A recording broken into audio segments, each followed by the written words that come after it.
Movies love to show knights storming castle walls in a blaze of glory. But how often did that actually happen? Here's a hint. Try comparing it to real-life modern warfare, and you'll be shocked by the difference.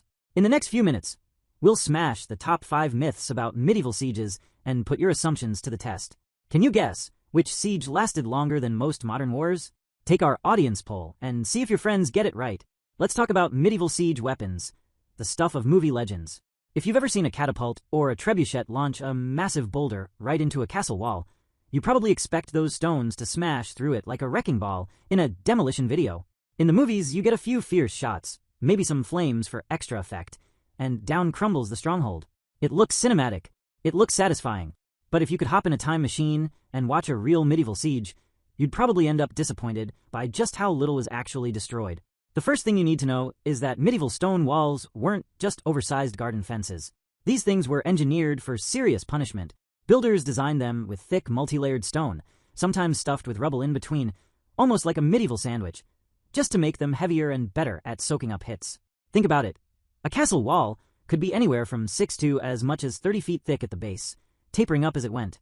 Now imagine lobbing rocks at that all day. It's like trying to break through an industrial-sized freezer with a hammer.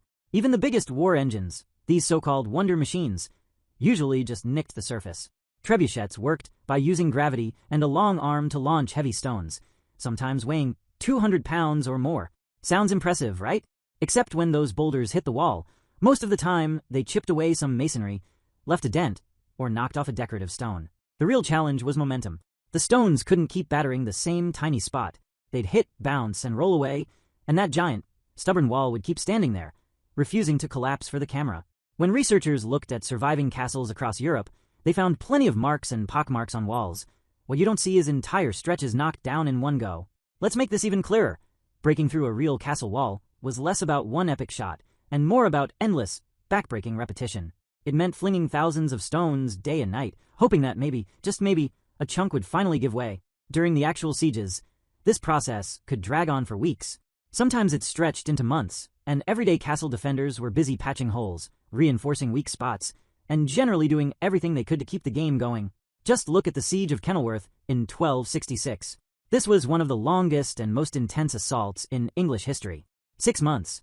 That's half a year spent lobbing rocks, launching wooden missiles, and trying to starve out the defenders.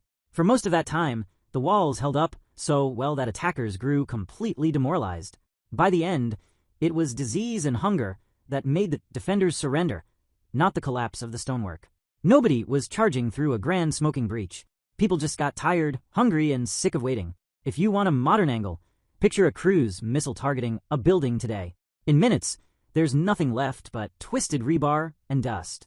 In medieval times, the top-tier siege engine was still a slow-motion attempt. Gravity, ropes, counterweights, and rocks. No high explosives, no reinforced steel. Even with a siege tower and a dozen trebuchets, what you got was a drawn-out, grinding struggle that rarely delivered those dramatic movie moments. The defenders just had to hang on while the attackers got frustrated, cold, and probably muddy. In fact, plenty of sieges died out not with castles exploding, but with one side realizing their supplies were gone and heading home. When you think about the engineering behind these fortresses, it gets even clearer why the walls barely budged. Medieval architects included little features like sloped bases and curved walls, all designed to deflect incoming shots and absorb impacts. Some even added outer layers or moats to trap debris and slow down any possible breach repairs. All that planning meant a trebuchet shot might wreck the enemy's morale or knock down a flag, but it usually just left a scar on the facade. You'd see scars, sure, whole corners littered with the remains of smashed projectiles, but full-on collapse? Rare. If you want some real numbers, consider that during most sieges, only a handful of stones actually hit with enough force to matter. A massive weapon could fire between 1 to 6 shots per hour, depending on the size and how quickly the crew could reset everything. So, over a whole day, you might get 50 stones. Multiply that by weeks, and yes, you've chucked thousands of rocks, but spread all over a fortress-sized target.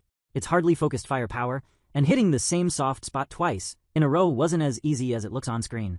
To keep the visuals authentic, take a close look at historical blueprints and damage records. You'll spot battered upper edges and splintered battlements, but keep your eyes peeled for completely missing wall sections. Those are much harder to find than the average movie would have you believe. And when you do see a collapsed corner, most of the time it's from years of neglect or deliberate demolition, not a medieval missile. Attackers were the real losers here, most of the time. Imagine slogging through mud, hauling stones, and loading up a siege engine just to see your shot bounce off into the weeds. That's probably why so many sieges turned into these slow, grinding deadlocks. The drama didn't come from epic wall crashing. It came from boredom, hunger, and the slow realization that winter was coming and nobody had packed enough extra socks. When you picture siege warfare from the point of view of an attacker, it's less smash and grab and more wait and pray. So, quick poll for everyone watching. What do you think did the most actual damage to those defenses? Massive trebuchets hurling projectiles, heavy battering rams slamming away at the gates, or the miners working below ground to undermine the whole structure?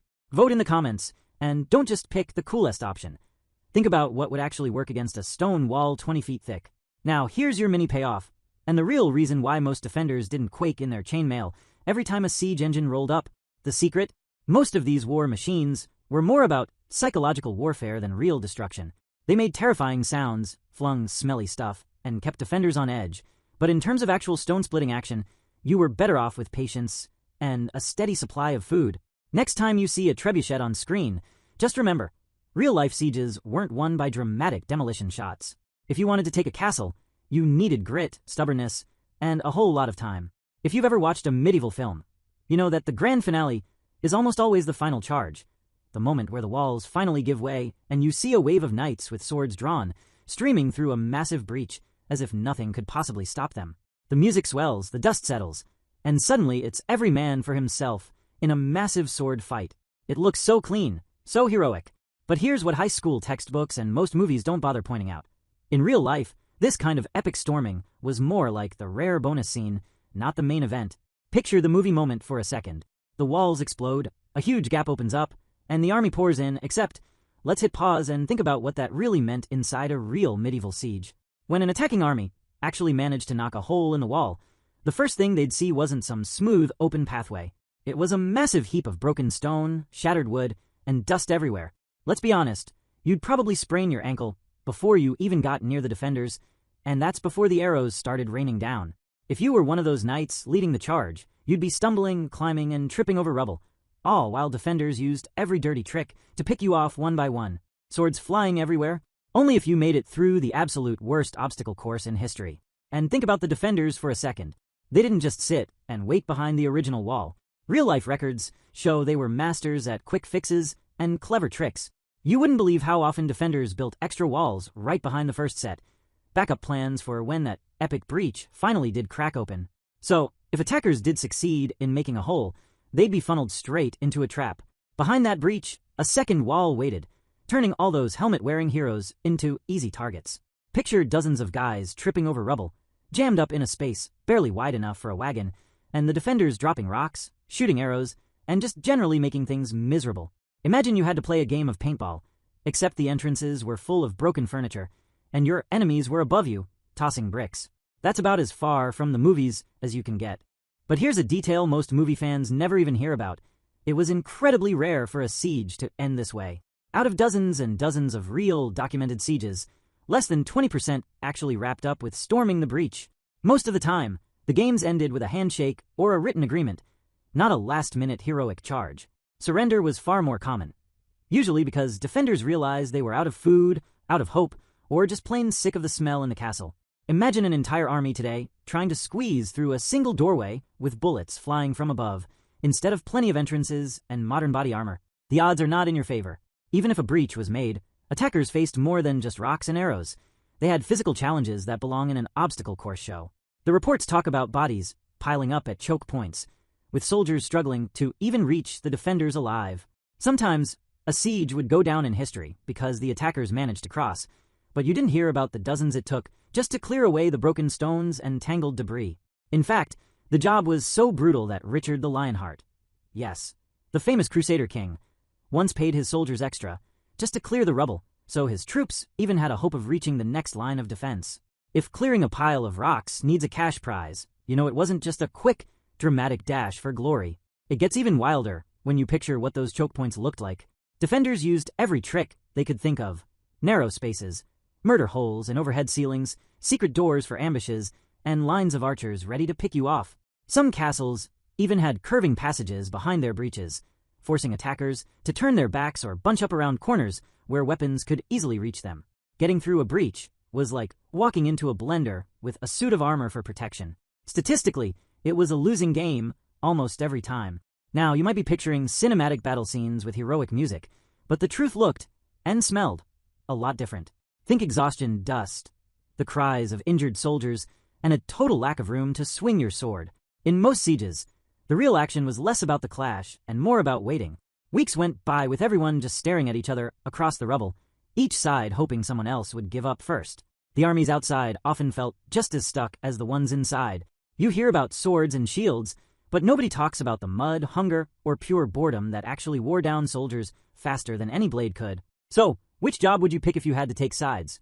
Charging through a pile of debris while arrows rained down, or standing on the wall, hungry, angry, but with stones and boiling water at your disposal? It's the kind of choice that only sounds fun if you want to see how fast your reflexes are. Go ahead and debate it in the comments.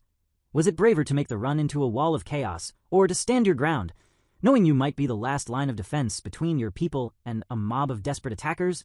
To help you imagine, picture a video game. Except every level where you storm the breach is mostly about sweeping up and dodging attacks from hidden defenders.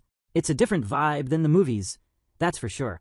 Plenty of siege stories end with exhausted defenders dragging themselves to the gates and just opening them up because they couldn't last another night.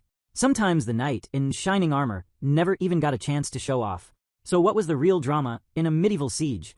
Waiting for the defenders to give up, waiting for hunger to do its work, and sometimes waiting for your own side to lose its nerve and head home. Forget the showdowns and the slow-motion fight scenes.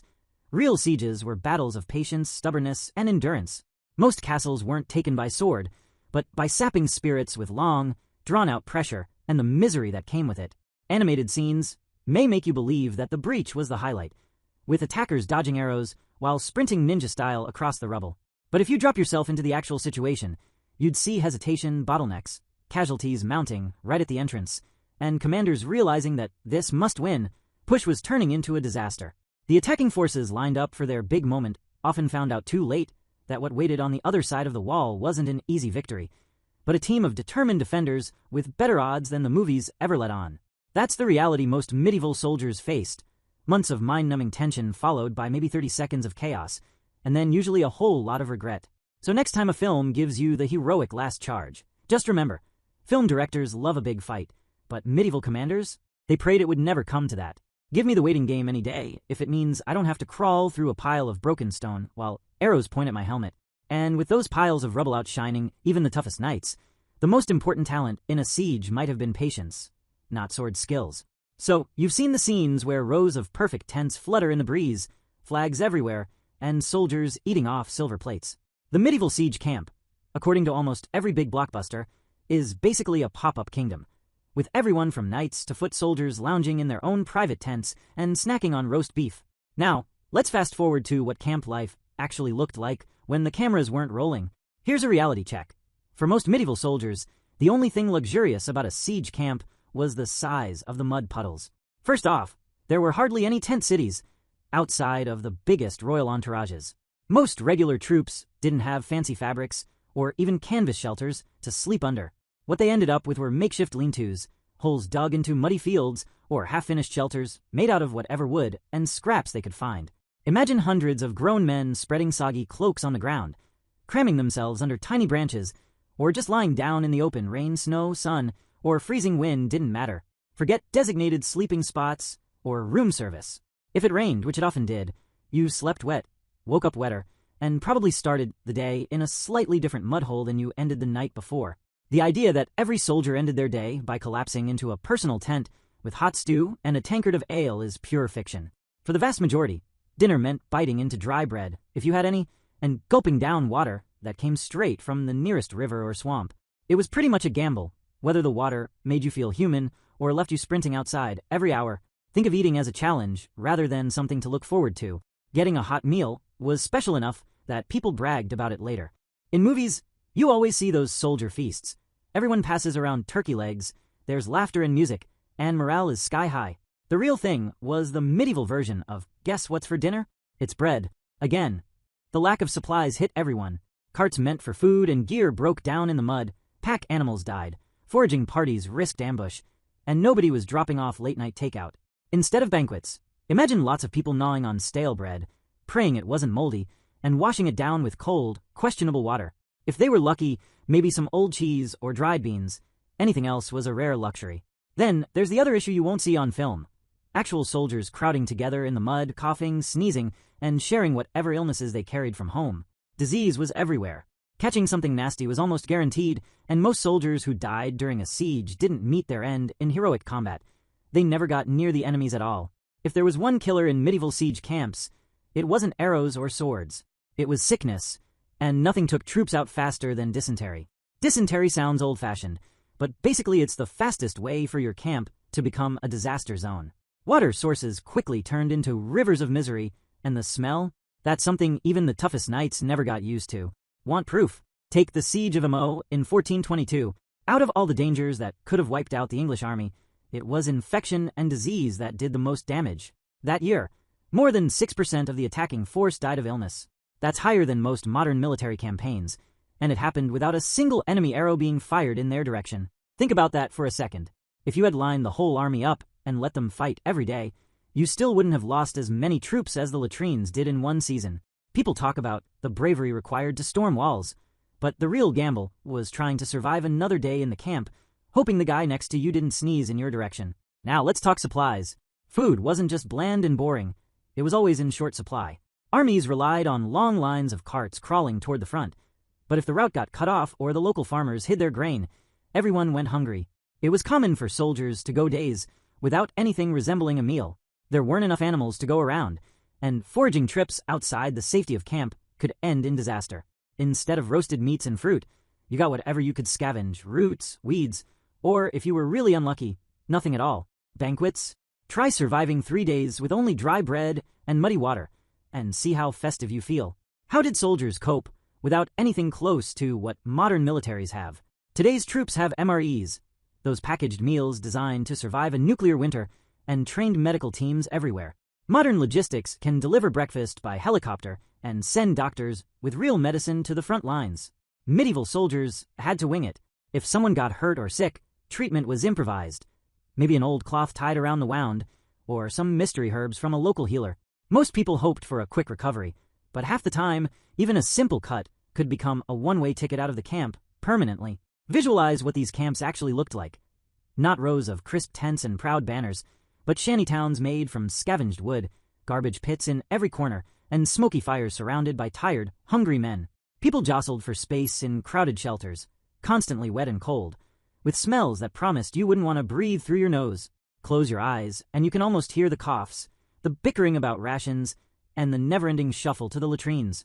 If you took a drone over a real siege camp, you'd see filth and chaos, not a medieval glamping trip. Here's a challenge for you. Could you last a week in one of these camps with nothing but whatever bread you could find and the water that came straight from the river? No fancy food, no dry sleeping bag, no cozy fire. If you made it, you'd have more endurance than plenty of medieval soldiers. The grim reality of siege camps goes even further than hunger and bad water. The lack of supplies stretched everyone to their limit. There were no shipments from home, no reliable post, and if local villages ran out of resources or rebelled, army leaders had to get creative. Sometimes that meant taking supplies by force, but that solution didn't last long before desperation set in, especially when supplies dried up or sickness spread even faster through weakened troops. Some people think that knights and lords had it way better, but even they weren't immune to these miseries. Yes, a handful had actual tents, and maybe a servant or two to help, but when the weather turned nasty or food disappeared, all those fancy banners and coats of arms did nothing to stop the rain or keep the bread from going stale. Even noblemen weren't lining up for roast dinners when there was nothing left to cook. What's the real takeaway here? Movies want you to believe siege camps were colorful, lively villages, where every day felt like a holiday. The truth is closer to survival mode every single day. The real battle wasn't always against the enemy over the wall. It was against disease, cold, and hunger in your own camp. The filth in the food, or lack of it. Those were the most persistent and punishing enemies of all. Modern soldiers would have trouble believing just how rough, dirty, and miserable things could get for their medieval counterparts. So if you're tempted to believe in the cinematic version, ask yourself, could you handle the historic challenge? Would you last a week with nothing but half-moldy bread and whatever water you could scrape from a muddy stream? Most of the time, The real winner in a medieval siege wasn't the best fighter or the strongest knight. It was whatever soldier managed to avoid disease for just a little longer than the rest. Let's talk siege towers. You know that classic movie shot. Giant wooden towers rolling right up to the walls, packed with eager soldiers waiting to sprint across a drawbridge. It always looks like every other day on a medieval battlefield. Towers everywhere, ladders bouncing up and down, defenders bracing for the big moment. But here's the medieval reality. For most armies, these towers belonged more to fairy tales than the battlefield. In actuality, your average siege didn't look anything like the box art on a video game. Towers and ladder-packed charges were so rare that most soldiers might go their whole careers without seeing one up close. First, those giant towers weren't built for every siege. In fact, building one was almost like trying to order a custom house, except you had to haul your own wood across hostile territory while being shot at. Archaeological evidence and old accounts both say the same thing. These contraptions were outrageously expensive and slow to make. It wasn't just rolling them out with a team of oxen. They reached up to 80 or even 90 feet tall. Think of a 6-story apartment block made out of logs and hope. Every wooden board was a drain on resources you probably needed elsewhere. Soldiers might spend weeks cutting down forests, sawing planks, pounding iron, and cursing every time a wheel snapped or a gust of wind tipped the whole thing over. Moving a finished tower might sound exciting, but picture this. Crews had to tie ropes or chains to trees, then inch the whole tower forward with a team, or even hitch it to oxen and hope for the best. At some point, they added iron rings to help avoid the thing collapsing under its own weight. These giant towers crept along at a pace that would make a snail look impatient. Having a mobile siege tower in real life was a bit like having a tank that could only move a single mile a week, only less predictable and much easier to set on fire. Not only that, but defenders always knew what was coming. Think about defenses as less castle, more anti-tower obstacle course. If word got out that an attacking force was trying to build a monster tower in the woods nearby, defenders could get a jump start, heightening their walls, adding makeshift barriers, or digging moats. Sometimes these towers would get roasted by flaming arrows or slammed by boulders before they came close to the walls. If the engineers managed to drag one all the way up to the wall, defenders could collapse sections of their own rampart onto the tower and crush it, or they just focus every arrow, bolt, and tar pot on the base until it was gone. It was almost like showing your hand in a poker game weeks ahead of time, and then spending all your chips before the cards were even dealt. Statistically, these siege towers just weren't a normal part of warfare. Less than 1 in every 10 medieval sieges even bothered to use them at all. Archaeological records and eyewitness accounts back it up. Most sieges didn't see a single tower. The high cost and time it took just to get one ready meant you saved the effort for where there was no other choice. When you hear about big legendary towers in medieval stories, it's almost always against some super fortified city where nothing else had worked in months and commanders were desperate. Most commanders didn't even bother dreaming about them unless every other tool had failed. Now, how about ladders? Movies love to show a wave of soldiers charging at the wall, swinging ladders over their heads. The reality? Total last-ditch move. If you reached the point where you were trying to climb up on a wobbly ladder while angry defenders threw rocks, arrows, and everything else at your head, things had already gone wrong. Ladders were cheap, quick, easy to make, and just about the most dangerous way to attack a wall. Climbing one meant you were completely exposed. No shields, nowhere to duck, and nothing stopping a defender from just shoving the whole ladder over with a long pole. Basically, if soldiers were told to charge with ladders, they knew it was either now or never, and probably not in their favor. Remember, the main goal of most sieges wasn't dramatic charges at all. Commanders mostly tried to starve defenders out by cutting off their supplies or using psychological tricks. Towers and direct assaults were Plan Z, not Plan A. Think about it. Would you roll the dice with months of labor and a mountain of timber for a tower, or take the safe bet and watch the enemy slowly run out of food and hope? Most armies played the waiting game. Actual fighting at the walls happened only after everything else either failed or dragged on too long. Defenders also were anything but passive. If a tower managed to reach the walls, there were always new tricks up their sleeve. Some would quickly put together second walls, higher than the first, making the whole effort pointless. Others staged nighttime raids to burn down these hulking targets before they ever rolled out across the field. A tower could take more than a month to roll a few dozen yards, and all the while, every archer and crossbowman on the walls waited for that slow-motion disaster to finally reach them. To make things even harder for attackers, sometimes they never even finished building the tower. Bad weather, broken axles, disease in camp, or a shortage of food could stop progress before a single wooden beam touched the enemy wall. You'll never see a movie where the siege tower just collapses in a field or gets left half-finished and abandoned for years, but that's a result most armies were far too familiar with. Lots of these towers never got close enough to make a difference. Let's do a quick reality check here. If you're imagining a siege in the style of Lord of the Rings, start over. Animated diagrams from real records show more failed or burned-out towers than successful assaults. For most soldiers, a full-on siege tower might as well have been Bigfoot. Everyone had heard stories, but almost nobody ever saw one do anything amazing. The few accounts of successful tower-based attacks almost always come with a laundry list of problems, from stuck wheels to collapsing sides. Even when they worked, they did more to impress distant observers than to win actual battles. If the action wasn't in the towers, it was often underground. Tunneling happened at more sieges than direct charges, with miners trying to collapse the walls from below. But even tunneling was hit or miss. Sometimes, the only thing gained was a new moat when your tunnel flooded or caved in. Siege warfare was nothing if not stubborn. So ask yourself, if you were given a choice, would you try your luck riding in the slow-moving, giant wooden target that is a siege tower, or would you sneak underground and hope the tunnel didn't collapse on your head? Drop your answer in the comments, and see who else wants to play the medieval lottery. The mini payoff here is simple. For the vast majority of soldiers, siege towers and Hollywood-style ladder attacks were just stories told around the campfire. The truth is, most of them faced the same relentless boredom, hunger, and filth as everyone else. Not the epic movie magic of towers rolling up and heroes storming the gates. If you saw a tower coming at you, you'd probably be more surprised than scared. And that says more about real siege warfare than any blockbuster ever could. If you picture a medieval siege, you've probably got an image of boiling oil ready to rain down on unlucky attackers. Almost every castle defense scene goes for the same move. Attackers start scrambling up ladders. Then the defenders come out with huge pots and start drenching them in bubbling oil like it's some kind of medieval deep fry. Sounds brutal, and it definitely looks dramatic. But that whole idea owes more to Hollywood than anything you'd have seen in a real siege. Let's pick this one apart, because the truth is, most castle defenders never even saw a pot of boiling oil, let alone flung gallons of the stuff at their enemies. First, oil in the Middle Ages was considered valuable. You didn't just have it lying around, especially in remote castles.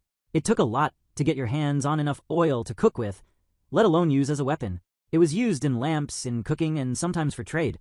If you had a big supply, you guarded it jealously. The idea of grabbing barrels of oil to dump on invaders is a bit like defending your house with 10 bottles of top-shelf olive oil today. You might get the job done, but it's expensive, not very practical, and chances are you'll want to keep it for something more useful. There's also the simple problem of heating enough oil to actually defend a wall. Imagine during a siege, you're stuck inside with limited supplies, and the enemy is just outside, waiting you out. Now picture the effort needed to get enough firewood or any fuel to keep pots of oil at a rolling boil. It would take hours and a lot of energy you should probably be using to cook meals or stay warm. These castles were not equipped with industrial kitchens. You had small fires, limited pots, and no guarantee you'd even get the oil hot enough to do much harm. Historian Raoul Conandaig summed it up pretty well when he said, "The use of boiling oil was not a thing, didn't happen, sorry." The drama just doesn't match the real logistics. So, where did the defenders focus their efforts? What did they actually throw? Here's where things get interesting, because it turns out that medieval defenders were way more resourceful, and sometimes just downright nasty, than people give them credit for. Rocks were the simplest, and probably the favorite. There's a reason castle walls were lined with piles of big stones, just the right size to hurl at climbers or drop through the gaps above the gates. Next came arrows. If the castle had any left in the armory, you'd see a storm of them every time attackers got too close. But it didn't stop there. If you read through actual siege accounts, you'll find some truly uncomfortable improvised weapons. Hot sand, which seeps through armor and burns everything it touches, boiling water, easier to get and heat than oil, and on occasion, even beehives. Yes, beehives, because nothing says, "Please get off my wall," like an angry swarm of bees. Primary sources back this up. Less than 2% of European siege records mention boiling oil being used at all. Think about that for a minute. Out of all the battles, all the castles, all the centuries, the infamous weapon hardly shows up. It wasn't just unpopular. It was rare enough to make you wonder if most defenders even knew how it was supposed to work. By comparison, reports of rocks, arrows, and boiling water are everywhere in the historical record. And if you want a taste of the wildest options, there's at least one account where defenders dumped their chamber pots over the heads of attackers climbing up the walls. That's a scene you won't see in Hollywood, but it probably did more to clear a ladder than a fancy pot of oil ever could. Every now and then you'll get a story where defenders use something close to oil, like animal fat or even pitch, which is a kind of tar. At the Siege of Pontoise in 1441, accounts say defenders heated animal fat to pour on attackers. Notice that it wasn't even real oil.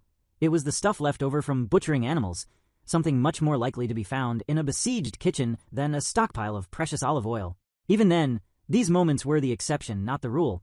Jim Bradbury's research found a few hints that sometimes small amounts of hot oil, or fat, were dumped through murder holes. Those gaps built over gateways and narrow passages.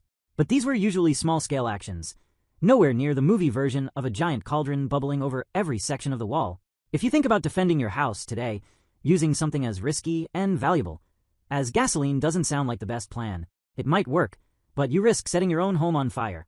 Medieval defenders saw it the same way. Oil was a fire hazard, and one stray spark could turn your own wall into a torch. Most defenders were too busy making the best of whatever they had on hand. Heavy? Throw it. Sharp? Even better. Disgusting? Definitely an option. The magic of siege defense was using what you could supply, not wasting fortunes on tactics that hardly anyone thought were worth it. Historical art, when it does show castle defenses, gives the game away. You see people flinging stones, launching arrows, and sometimes hurling truly creative stuff. Rotting animal carcasses, burning straw, or even broken glass. Defenders were not above a little bit of gross-out warfare if it meant the attackers might run away faster. Castles with built-in features like machicolations, special stone projections, were designed more for dropping heavy things than oily ones. Pots of sand and water didn't require special treatment, didn't cost a fortune, and were ready for action whenever things got desperate. Statistically, look at the records, and boiling oil barely blips on the radar. If you were a medieval attacker, you'd have a much better chance of dodging rocks, arrows, or maybe even a swarm of bees than outrunning a wave of boiling oil. The drama that movies give you, that epic moment when attackers get a hot oil shower, is as rare in actual siege history as honest politicians. If you were stuck behind a castle wall in the middle of a siege, and you knew oil was off the table, what would you pick to throw down on the enemy? Rocks are easy, sand is nasty, and kitchen scraps have their own special power. Jump in the comments and settle the debate. Do you go for pain, panic, or public humiliation? Creativity counted more than whatever you saw in a blockbuster. So, the next time a movie hero scrambles up a ladder and gets dunked in boiling oil, you'll know the secret. The infamous boiling oil, for almost all of medieval history, was more about sparking fear than actually burning anyone. Most defenders reached for anything heavy, sharp, improvised, or just plain gross. And that was enough to make any attacker think twice about trying their luck at the walls. The truth is, in siege warfare, the real terror wasn't boiling oil, but the unpredictable, everyday stuff that defenders hurled down whenever desperate times called for desperate measures. Here's something that'll get any medieval fan arguing. Were those famous siege commanders actually tactical masterminds, or did they just stumble from lucky break to lucky break, praying the weather would cooperate? This is the kind of debate you don't usually find in school textbooks, probably because it leads straight into a mess of opinions, legends, and historical guesswork. Some historians talk up the legendary leaders, painting them as inventors of brilliant new strategies and masters of the battlefield. Others, they look at the chaos, supply problems, and surprise defeats and say, listen, these guys barely had any idea what would happen next. Most of them just rolled the dice and hoped for the best. The reality? It's a lot more complicated and a lot messier than any movie general leading a perfect charge up to the castle gate. Now let's set the stage. You've got commanders with names that echo through time, from Richard the Lionheart to Sultan Mehmed II. The ones who get remembered were the ones who pulled off a wild victory against the odds, or crashed and burned so badly nobody could forget it. Take the Siege of Constantinople in 1453. On the surface, it looks like a classic case of strategic genius. Sultan Mehmed brought new tech to the table. Massive cannons, gunpowder, and a willingness to change old battle habits. The defenders thought their walls were invincible, just like in every other siege. Instead, the Ottomans worked out clever ways to move those cannons, blast holes in the stone, and keep their army supplied while everyone expected them to run out of steam. You can see why some historians say medieval commanders invented siege tactics still studied today. If nothing else, Mehmed's playbook changed history. But for every supposed genius, there's a story of a commander who lost everything in one bad week. The Battle of Inn in 1187 stands out. Here, planning went straight out the window when armies wound up in the wrong spot at the wrong time, with heat and dehydration doing more to wipe out the Christian forces than any clever move by their enemy. Everyone remembers the battle, but most history nerds will tell you it was a mix of horrible luck, lack of water, and disease, not just superior tactics on Saladin's part. In fact, if you stack up the defeat at and against the win at Constantinople, it starts to look like medieval siege warfare was as much about surviving disasters as masterminding brilliant attacks. That brings us right back to the other big ingredient in siege success, and you've guessed it, luck. Weather could turn a promising siege into a total loss overnight. So could a disease outbreak, a miscalculation about food, or even a stubborn group of defenders who just refused to give up. Look at Kenilworth Castle in 1266, where the attacking army tried everything for almost half a year, smashing the walls, building towers, cutting off supplies, but the defenders just wouldn't break. The endgame, starvation, became the main tactic. It wasn't clever ambushes or wild battle plans. It was a contest to see who could last longer with nothing to eat and hope the opposing side blinked first. For every story about brilliant strategy, there are 5 where the main move was just sit, wait, and see who gave up. Here's a wild statistic to throw into your next debate. Less than 1 in 3 medieval sieges ended with the attackers actually taking the castle. The difficulties of medieval warfare meant that less than 1 in 3 sieges resulted in the attackers taking the castle. That's not much of a record for supposed masterminds. Most sieges fizzled out or ended with some quiet negotiation when both sides realized it would be a lot simpler to swap terms than bodies. With a success rate like that, it's no wonder a lot of experts say the real winners were often the weather and the rats, not the commanders. Let's look at a couple of the strategies that made it into the history books. There were trickster commanders, people who faked retreats to draw defenders out, who dug tunnels under the walls in secret, or who staged parties outside to disguise surprise attacks.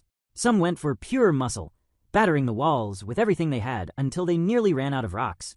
Others, especially when things dragged on, switched gears and tried to outlast their opponents, betting that starvation would break the defenders before anything else did.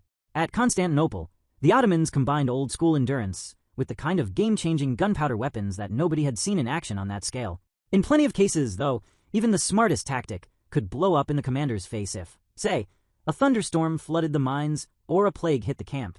Now, fast forward to the present, and think about urban warfare today. Modern generals have drones, satellites, radios, and missile systems that can flatten a building in seconds. You'd think that would make things easy, but ask any soldier who's been in a city fight. Urban warfare is still unpredictable. Small mistakes or random bad luck can turn a sure win into a mess. So maybe we shouldn't be surprised that medieval leaders had a hit-or-miss record. They did what they could with what they had, and sometimes history remembers the lucky break more than 100 sleepless nights planning out a siege. Some modern historians sum this up by arguing, did these commanders really invent siege tactics still studied today, or were they just the best at surviving their own mistakes? Others flip the idea around and suggest that surviving to the end of a siege was a combination of skill, circumstance, and available resources. The only thing everyone agrees on is that nothing was guaranteed. Skill helped, but the world was always ready to throw a curveball, from surprise storms to mass outbreaks of the flu. If you managed to take a castle, maybe you were a genius, or maybe the wind just happened to blow the smoke the right way that morning. Let's throw it to you. Vote right now in the comments. Were these commanders truly brilliant, just lucky, or simply the last one standing after everyone else ran out of food? And do you think a modern general would have done any better, waiting months for a wall to crumble, or would they call in an airstrike and skip the whole ordeal? Picture a scoreboard split right down the middle. On one side, animated maps and diagrams showing siege tactics that actually worked, surprise raft attacks, secret tunnels, fake negotiations. On the other, plenty of bright red fail stickers for all the assaults that ended with the attackers heading home empty-handed. Sometimes a wild plan paid off, sometimes it didn't. No spreadsheet could predict which way it would go. The magic and frustration of medieval siege warfare was that every plan, no matter how clever, could be undone by one bad rainstorm or a single hungry rat. It took guts to hold out, luck to catch a break, and grit to keep soldiers from running for the hills. So the next time you picture a knightly chess master on a hill, moving tiny models on a board, remember that behind every brilliant plan was an army half hoping the weather would do them a favor. In the end, medieval commanders had to be a little bit of everything, part genius, part gambler, part inventor, and a whole lot stubborn. Medieval sieges were nothing like the action-packed blockbusters we're used to. Forget non-stop battles. The real thing was long, filthy, and packed with boredom and hunger. The main strategy? Outlast the enemy. As one historian put it, the primary goal was often to starve out the defenders or wear them down over time, and that's exactly how most sieges played out. Next time you watch knights storm a castle, count how many myths you can spot, and share your weirdest siege fact in the comments. For more history with some actual dirt, hit subscribe and see what's really hiding behind all the armor.